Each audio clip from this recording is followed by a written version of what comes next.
Matt knew he'd made a big mistake. Now the boss wanted to see him. He stood up and went to Dan Connor's office.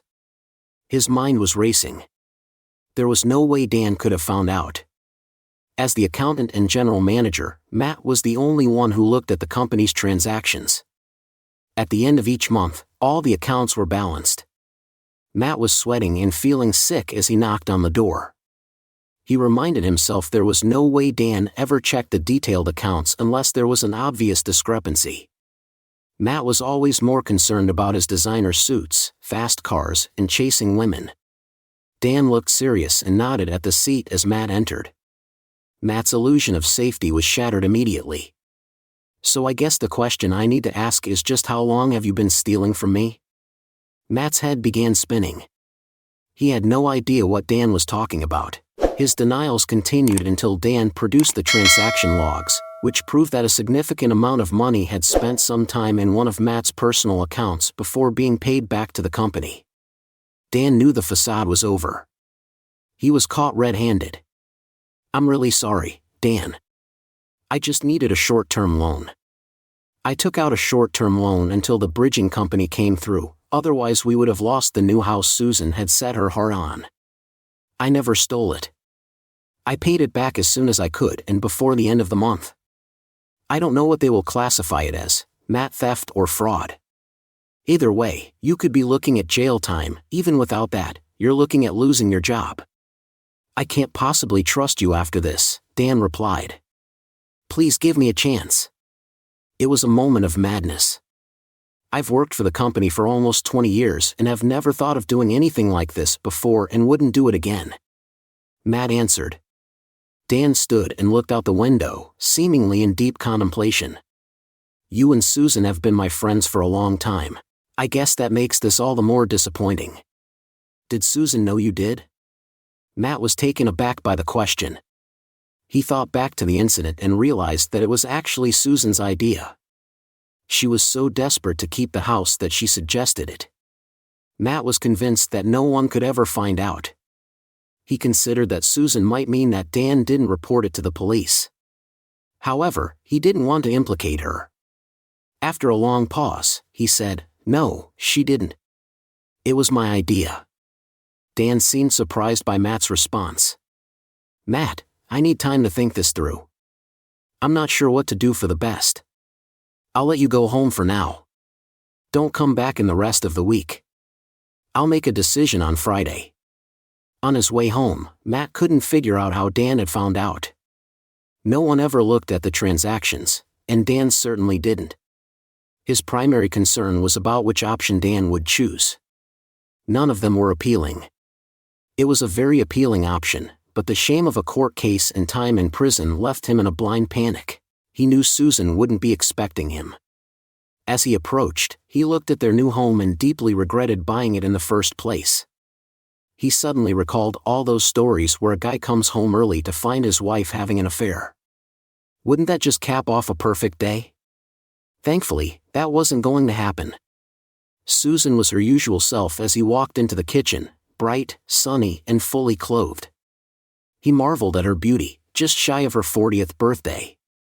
Her long curly brown hair was pinned up, her fringe resting over a set of deep brown eyes. He preferred her figure now, which provided a few more curves and a lot more cleavage than when they were first married. Most of all, he loved her smile. Matt gave Susan a smile, which he was about to remove for the foreseeable future. He updated her on his discussions with Dan and the damning evidence he had. Susan responded, "Oh my God, honey, I'm so sorry. This is all my fault. It was my idea and all for this stupid house." Matt replied, "I told Dan you didn't know anything. This is pointless and is getting us both into trouble." Susan said, "Maybe if I spoke to him." Matt thought about it and suggested they just wait. He knew it was going to be the longest 3 days of his life. They could try the pleading if Dan chose the destruction option. Matt wondered what he would do in Dan's shoes. They were friends outside of work, often going out and attending parties together. Maybe that gives him a slim chance. Dan texted to say he would come to their home at 7, it's 10 p.m. On Friday, Matt and Susan were both feeling unwell with anticipation. Dan's Aston Martin pulled up on the drive at exactly 7 p.m. The man with everything thought Matt had good looks, money, the ability to charm, and now the power to destroy him. He greeted Matt with a few strained words, and Susan offered him a beer, as usual. Before Matt could say anything, Dan said, "I just want to say, Dan, I'm really sorry. I let you down badly, and I understand I've put you in an impossible position. I'll cope with whatever you decide." Dan gave a strange smile. "I do hope that's true, Matt." The silence stretched on and became unbearable before Dan finally continued, "You know, I'm a bit jealous of you, Matt. Your relationship with Susan, I missed that in my life." Matt was surprised. He always thought Dan had it all, including an endless line of hot girlfriends. Maybe heading towards 30, he was looking to settle down. "So, with that in mind, I have a proposal. Neither of you will like it, but it's the only scenario where you can avoid a prison sentence. Matt, remember it could also affect Susan, as it was a joint account used to secure the house in both your names." Matt was worried about Susan being held accountable. He had no idea what the proposal could involve. Dan let out a slow, long breath. "There's no easy way to say this, but my proposal involves me spending time with Susan." There was stunned silence. Dan went on, "No police, no court cases or prison. You stay employed and you two stay together, but I get to spend every Friday night with her. You can't possibly be serious. I know you want to resist Susan, but there must be another option. We can pay more back anything, but this is my only offer. I'm told I'm not a bad-looking guy, and hopefully it isn't too much of a hardship for you. Maybe once things settle down, the arrangement won't be too uncomfortable for any of us. We need time to consider it. We can't decide something like this quickly." Matt was taken aback. "Are you crazy, Susan? I don't see any alternatives. We've been trying to think of them all week." Matt turned to Dan. "It's a sick idea. You're a miserable lowlife scum, but I'm not a thief." Dan smiled. "That may be true, Matt, but I'm not a thief." "You are." Dan turned to Susan. If we're doing this, we need to get started. There's no time to think of a way out after 15 minutes of shouting and accusations." Dan stood up. "It's decision time. I'm either going to walk out to my car or upstairs with Susan." He smiled and held out his hand towards her. After a hesitation, Susan took it. Matt was literally staggered and sat back harshly on the chair. "Susan. There's no way around it, Matt." "It'll be okay," she said, leading Dan through the living room and up the stairs. Time seemed to stand still for Matt. The room was silent. Had that conversation really just happened? His mind jumped to what was happening upstairs. He could hear them moving around in a muffled conversation at first, but then the unmistakable sound of. He heard someone sit on the bed. Long minutes passed in silence. Then he heard the first squeak of the bed. It was the unmistakable sound of two people beginning to be intimate. More movement and more noises continued. Then it got to a point where the squeaking was regular and combined with muffled groans. It got quicker and louder again. It seemed like it would never end. Matt thought he might be going insane. Finally, a loud yes and moan suggested Dan had achieved his goal. Matt felt shame and guilt. He dried his cheeks and eyes, expecting Dan and Susan to return downstairs again. There were muffled conversations and some movement after a long silence. Matt stood thinking he should check if Susan was okay. When he heard something again, the bed squeaking. He went to the foot of the stairs and could hear more, including snippets from Dan. "That's it, baby. You're doing the writing this time." However, the most disconcerting noise was a fairly constant whimpering from Susan, which occasionally was interspaced with a yes. Matt had to get out of the house. He rushed out and walked. Was Susan actually enjoying it, or was she putting on a show for Dan? He started wondering how vigorously she had argued against the idea, and the fact Dan was 10 years her junior and handsome didn't help. By the time he reached the park, his thoughts had changed. Susan was doing this to keep him out of jail. He needed to get back to He went back to the house to check on her and make sure she was okay. The Aston was still there, but the house was quiet as he entered. He went through to the kitchen and grabbed a beer. As he turned, he saw Susan behind him in a short robe. They looked at each other, both embarrassed. Before Matt could say anything, Susan said, "Are you okay?" "I'm fine, thanks for checking," she replied. "He's fine, nothing weird or rough, just regular intimacy." "I'm sorry if you heard things," Matt said. "At least it's over," Susan replied, looking awkward. "Actually, he wants to go again. He was thirsty, so I came for a beer and I wanted to check on you." "Jesus, he must have been saving this up for you." "Susan, why don't you go in the den? It'd be easier for you, quieter, maybe. See if you can think of a way out of this." Matt had been in the den for another hour and was no further forward with a solution when he heard footsteps coming down the stairs. He went out to the hall and caught Dan stifling a smile before he broke the awkward silence. "Listen, I know this isn't easy for you, Matt. I promised to treat Susan with complete respect, and I really can't thank you enough for allowing me to. I hope this gets easier for you. Obviously, the work issues will remain between us." Matt replied, "Don't thank me. You gave us no choice at all." Dan and Susan both looked awkward. It was clearly time for him to go. Matt was amazed as Dan said goodbye. Susan kissed him. It wasn't a smoldering kiss, but it was on the lips and lingered a second before Matt could say anything. Dan had left. Matt looked at Susan. What was Susan realized she'd made a mistake. It was just a kiss goodbye, but it was more than that. It was a sign of affection. "I guess you had a nice time after all, and I shouldn't have been so worried." Matt replied, "Susan, I can't believe your boss was with me 3 times because of you. I might add, and you're bothered about a goodbye kiss? It's supposed to be a transaction or an arrangement, just intimacy. Were you kissing him upstairs?" "Not a lot, Matt. Firstly, it's multiple times. Then I hear you enjoying it and now it's affection." Susan raged in response, "It's not like that. Everything I am doing is to keep us out of jail. I'm going to have to show willingness and make sure he enjoys it. Plus, I can't moan if he's busy doing that to me. It's not exactly a voluntary reaction. I can control it. We're both going to have to get used to this. If I can put myself through this, then you can too. We need to find a way to cope with it." The last comment took all the energy out of Matt, despite his doubts about her actions. Susan was making the sacrifice, not him. She could just walk away, and where would he be then? Jail, probably. Matt couldn't face the master bedroom knowing what had happened there, so they slept in the guest room, cuddling into each other. Susan was quickly asleep, no doubt exhausted. Matt didn't sleep a wink, his mind in constant turmoil. Trying desperately to find a way out of this mess, it felt like they barely talked. The following week, the only conversation was about how to get out of their predicament. Matt came up with various plans, but most of them were useless.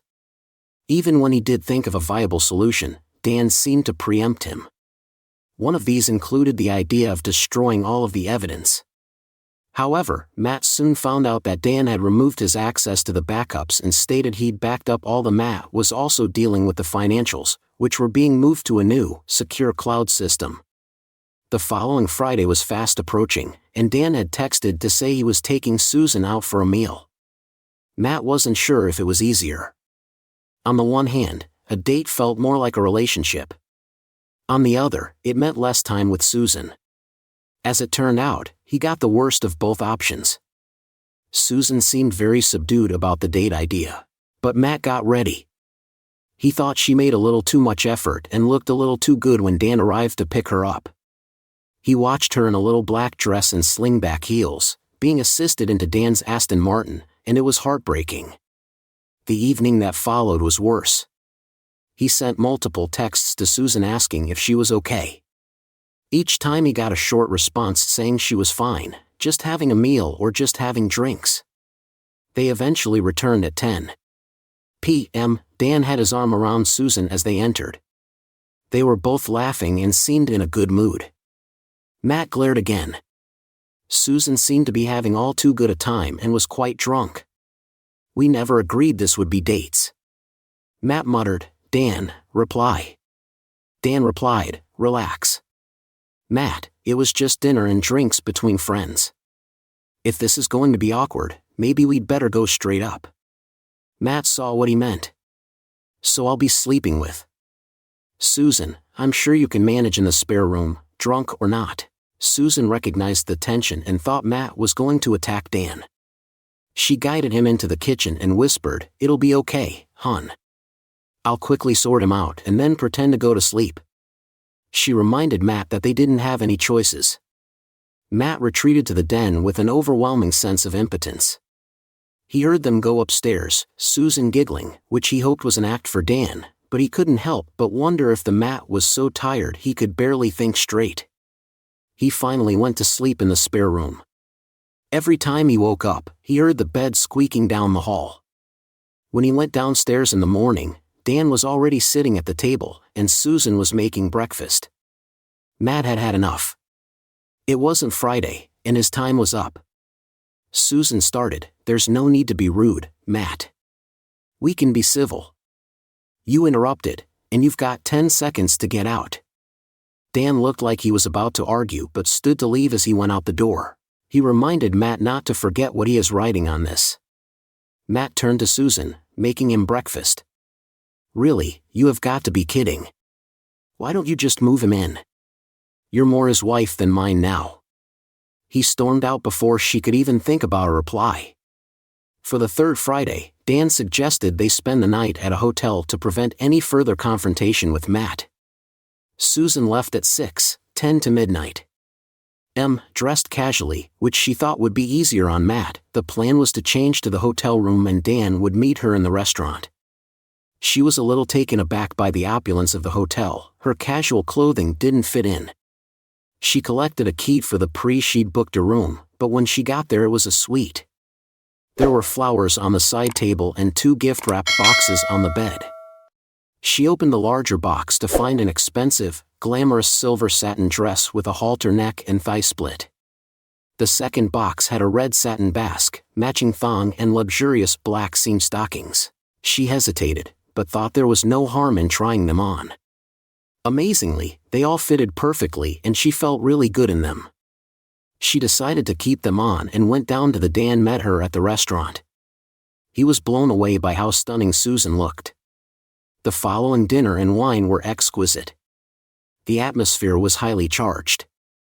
Susan was now more relaxed in Dan's company and had decided to go with the whole scenario rather than fighting against it. The next morning, after another round of intimacy, Susan dressed in her casual clothes. She explained to Dan that she couldn't risk taking the dress or lingerie home. Dan agreed to keep them at his house for Susan's future use. Susan knew this was going to be a long-term arrangement. It was a long-term arrangement, and her emotions were all over the place. She wasn't sure how she felt about things anymore. There was certainly plenty of guilt, but she couldn't deny a feeling of excitement and fulfillment. Matt lay awake most of Friday night, and by Saturday morning at 10 a.m., Susan hadn't returned. This seemed to be beyond the agreement. He doubted if Dan would have resisted taking Susan again this morning. He wasn't convinced she would even try to avoid it. As much as he tried to resist it, he was losing trust in Susan. If that happened, it could spell the end of his marriage. He had never felt so distant from Susan. I'm all alone here. Hey, that kiss was a bad idea. It upset Matt more than anything. And then there was breakfast for Dan. What was I thinking? She was starting to think the whole arrangement was a terrible idea from her point of view. Her time with Dan was easier than she thought. He was respectful, handsome, and exciting. The money and cars certainly helped, but she always wanted the finer things. Her dilemma was that being intimate with him was incredibly passionate. It was a constant struggle not to scream and shout and ask for more. She hoped Matt would get used to things and come around, but it had been 3 weeks and he remained morose. They hadn't made love either. She really wanted to fix things. She loved him so much and was really unhappy about where they were now. She told Matt that she was coping and that he shouldn't feel guilty. She also said that Dan treated her well. It's just intimacy, not making love. He wasn't looking to break them up, but it didn't seem to help. Matt seemed defeated and lost. When Dan arrived at work on Monday, he told Matt he needed to cover an out-of-town training event on Wednesday and Thursday of that week. Matt was immediately suspicious, but given his precarious work position, he had no alternative but to cover it. He'll be okay covering it, but this doesn't impact our personal arrangement. You can't visit when I'm away, Dan replied. No, of course not. When he informed Susan that night, she didn't seem that surprised or concerned. Courses weren't common, but they happened once or twice a year. It just felt too convenient to Matt. He went to the den. His intention of planning a way out was losing a battle against he had a splitting headache as he came back up the stairs to find some painkillers. He could hear Susan on the phone, catching her side of the conversation. He wondered who she was talking to and listened to her part of the conversation. What are you doing sending Matt on a trip? No, it's a bad idea. This is not working out, and you coming over will make things worse. It seems like he's given up and accepted things. This isn't how I thought it would go. He's devastated. I like our time together. I know it was my idea, but I didn't expect him to be this upset. It was supposed to be. I didn't mean for things to escalate like this. I didn't intend for us to have an affair. I didn't help matters with the kissing and breakfast. You've been an arrogant prick at times, rubbing it in. Okay, you can come over during the trip, but then I think we'll need to scale it back and be more discreet, or maybe even end it if you suggest an end to the arrangement because you can see how it's impacting Matt. Then you can be the good guy and we can go back to normal. Maybe if you are discreet, we could still meet occasionally. We'll speak later, but I really do need to fix things with Matt. I still love him. Matt staggered back down the stairs feeling like he had been punched in the gut. Did he really just hear all of that? He couldn't quite comprehend all of the implications. No wonder Dan seemed to preempt all his plans. Susan was telling him in advance, and it was all her idea in the first place. She had suggested it and convinced Matt to borrow the money, even though he had better judgment. That would also explain how Dan found the discrepancy in the first place. It was so buried that he didn't think even an audit could find it. Far from being a saint, preventing him from going to prison, he was married to a cheating, conniving liar. His mind raced to thoughts of revenge and violence. He was overwhelmed and knew he had to calm down and think rationally. He needed a plan, preferably one where they started to feel some of his own unease. Matt avoided Susan for the rest of the night and the following morning. When he saw her on Tuesday night, he never mentioned the overheard call, but he said he'd heard Dan at work boasting about getting some more. Matt continued saying he could only pray he didn't mention Susan by name. He left early for the trip on Wednesday with Susan saying she loved him. He managed a brief smile and Dan was pretending to be busy checking his schedule on his phone as he left. He arrived at Susan's later on Wednesday morning. She immediately asked about the boasting, but Dan denied all knowledge of it, accusing Matt of stirring things up. Susan wasn't sure who to believe. She couldn't see any reason for Matt to make that up. Maybe Dan was less discreet than she thought, which would be problematic. Between the bouts of intimacy they discussed the situation and what they could do about it. Susan was missing the emotional connection she had. Matt and Susan had a purely physical relationship. Before leaving on Thursday afternoon, Dan persuaded Susan to continue their affair. However, Susan made it clear that this would be their last time together until they had resolved things with Matt. As Dan left the house, he stopped short. He couldn't quite believe what he was looking at, a large kitchen knife standing upright in the gleaming hood of his Aston Martin. He looked around, but no one was there. All 4 tires were slashed as well. He went back in and told Susan. They both started to panic. Could Matt have come home early? What did he know? It had to be him, unless it was the kids or someone jealous of the flashy car. It wouldn't be the first time it had been vandalized. Susan called Matt to ask how the course was going. He said it was really dull and that he didn't need to be there and was just starting to make his way home.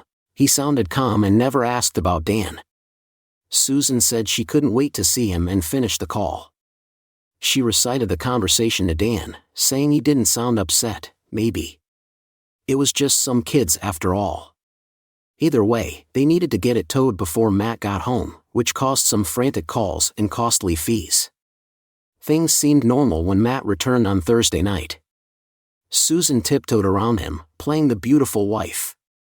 It was a surprise when Dan messaged to say he wanted to come over on Friday, but just to discuss their situation. Susan smiled, thinking Dan was going to call a halt to things. Maybe the car had freaked him out enough for him to stop things on Friday morning. Matt went to work as normal at 11:00 a.m. He called Susan from work in a panicky, distressed voice, saying that there was something she needed to see. Matt explained that he'd just received a video clip via their personal email and she needed to see it. Susan opened their email on her phone, found the message, and opened the video clip. The quality was poor and only lasted 20 seconds, but it was. It was clearly a video of Susan and Dan having sex. The sender was anonymous. Matt, Jesus, is that our bedroom? It's hard to tell, but it looks like midday, so I'm not sure when that would be. Susan knew exactly where it was from. She could vividly recall Dan being with her just like that on Wednesday, but she replied, I'm not sure. Maybe it's edited. They messed with the light, Matt. That's you, isn't it? You seem to be enjoying it. Susan let the comment pass. She had more important things to worry about and could explain her enthusiasm to Matt later as part of an act for Dan.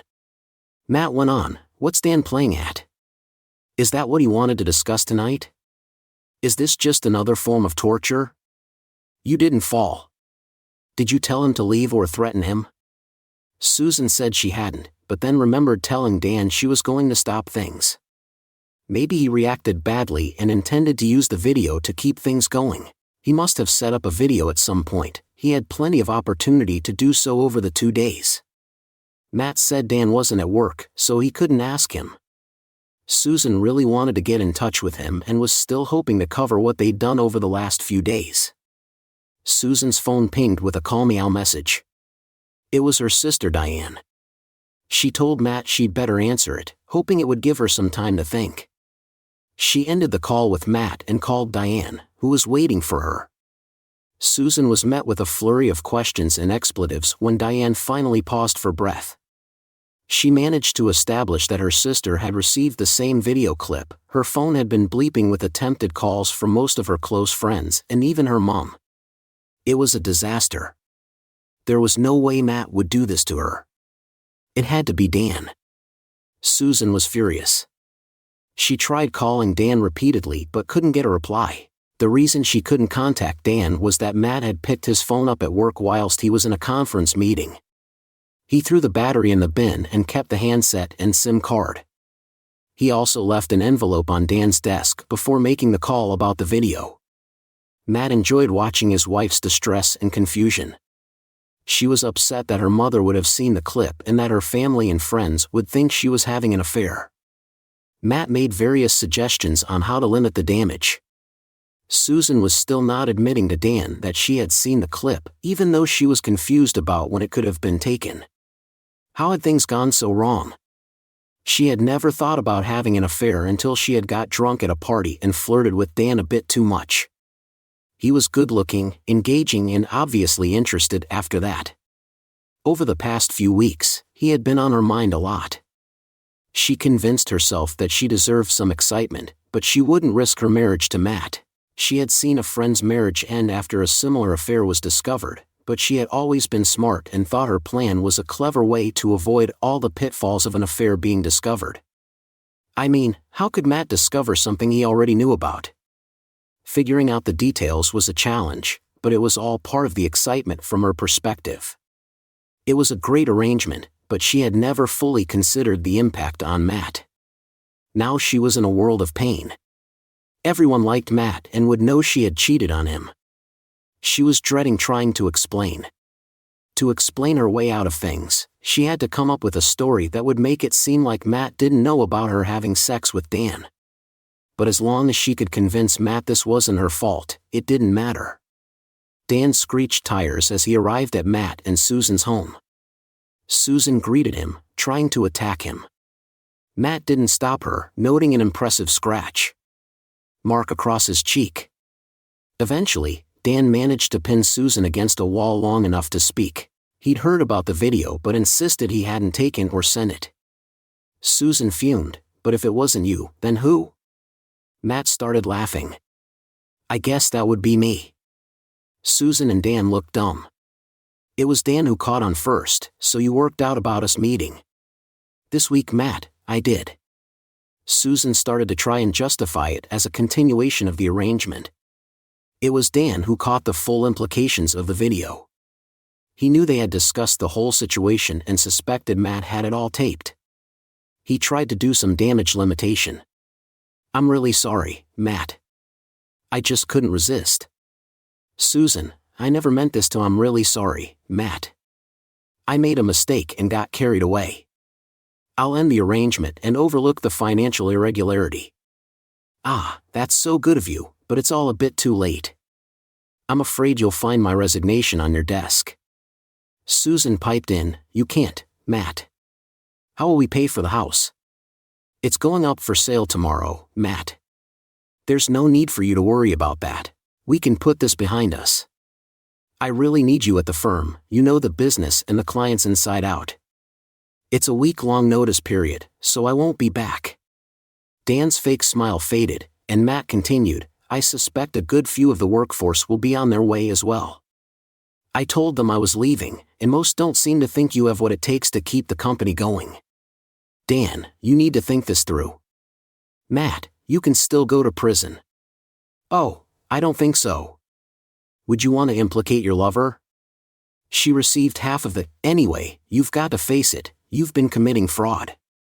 And thanks to your little friend here, I've got that admission on video. It's amazing what electronic devices you can buy these days. The recording is with my lawyer. You might also find that some of your files have been deleted by mistake. I know you didn't back anything up. It does pay to have colleagues who like working with you, but I guess." Dan sneered that the recording would never stand up in court. Matt replied, "Funny enough, my lawyer said the same thing, but I can use it in other ways. By the time it's sorted, you'll already be out of business. On the bright side, my new firm may be willing to buy you out. I hear their new chief operating officer is a decent guy." She was in serious trouble. Susan told Dan everything. He listened, looking shocked. "I love you, Matt," she said. "This was all Dan's idea. He made me do it. I admit I got confused and a bit carried away, but I was just going along with it to save you from prison. I didn't really have a choice. Because of that my life is in ruins," she said. "Please, Matt. I love you."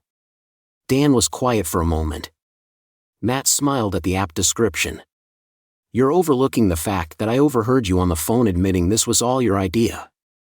It's a rather elaborate and cruel cover for an affair. You will find divorce papers in the envelope in the kitchen drawer. You're leaving tonight and will agree to the terms of the divorce.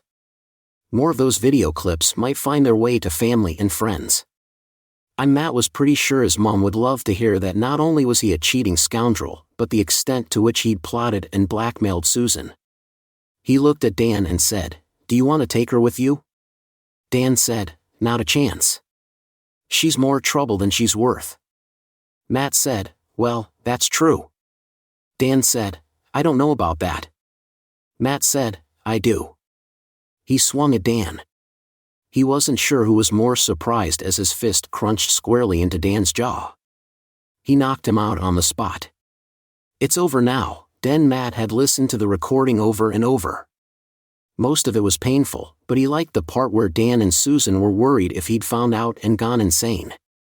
The knife in the boot was wonderfully melodramatic. Doing it made him smile for the first time in weeks. Matt took the new job with Dan's rival. Customers, employees, and the company followed Dan, but he held on bitterly. Eventually, he had to put the company into administration. There were rumors of personal bankruptcy shortly afterwards, so he moved out of the area. Susan ended up living in a small flat with money from their house sale, but no other income from Matt as a result. With few qualifications or experience, she was working 2 temporary jobs as a domestic and waitress on 0-hours contracts. Her former friends shunned her, and she was barely talking to her mom and sister. Matt's increased salary and bonuses meant he could drop to a 3-day week. In the time it took to go to work, come home and go to bed, he was able to pursue his interests in sports and the outdoors, which he had neglected during his marriage. He hadn't realized how much Susan had influenced his decisions, including buying a large house and filling it with stuff. He wasted no time in selling it. He remained in contact with Susan's mother and sister, Diane in particular, who kept apologizing for her sister's affair, suggesting she would never make the same mistake. Matt wondered exactly what she meant by that. That statement got me thinking. I thought it might be fun to find out at some point, especially as Susan would be furious. That's the end of today's story. If you enjoyed it, please give this video a thumbs up and drop a comment. Your support helps the algorithm push my content further. If you're new to the channel, don't forget to hit that subscribe button.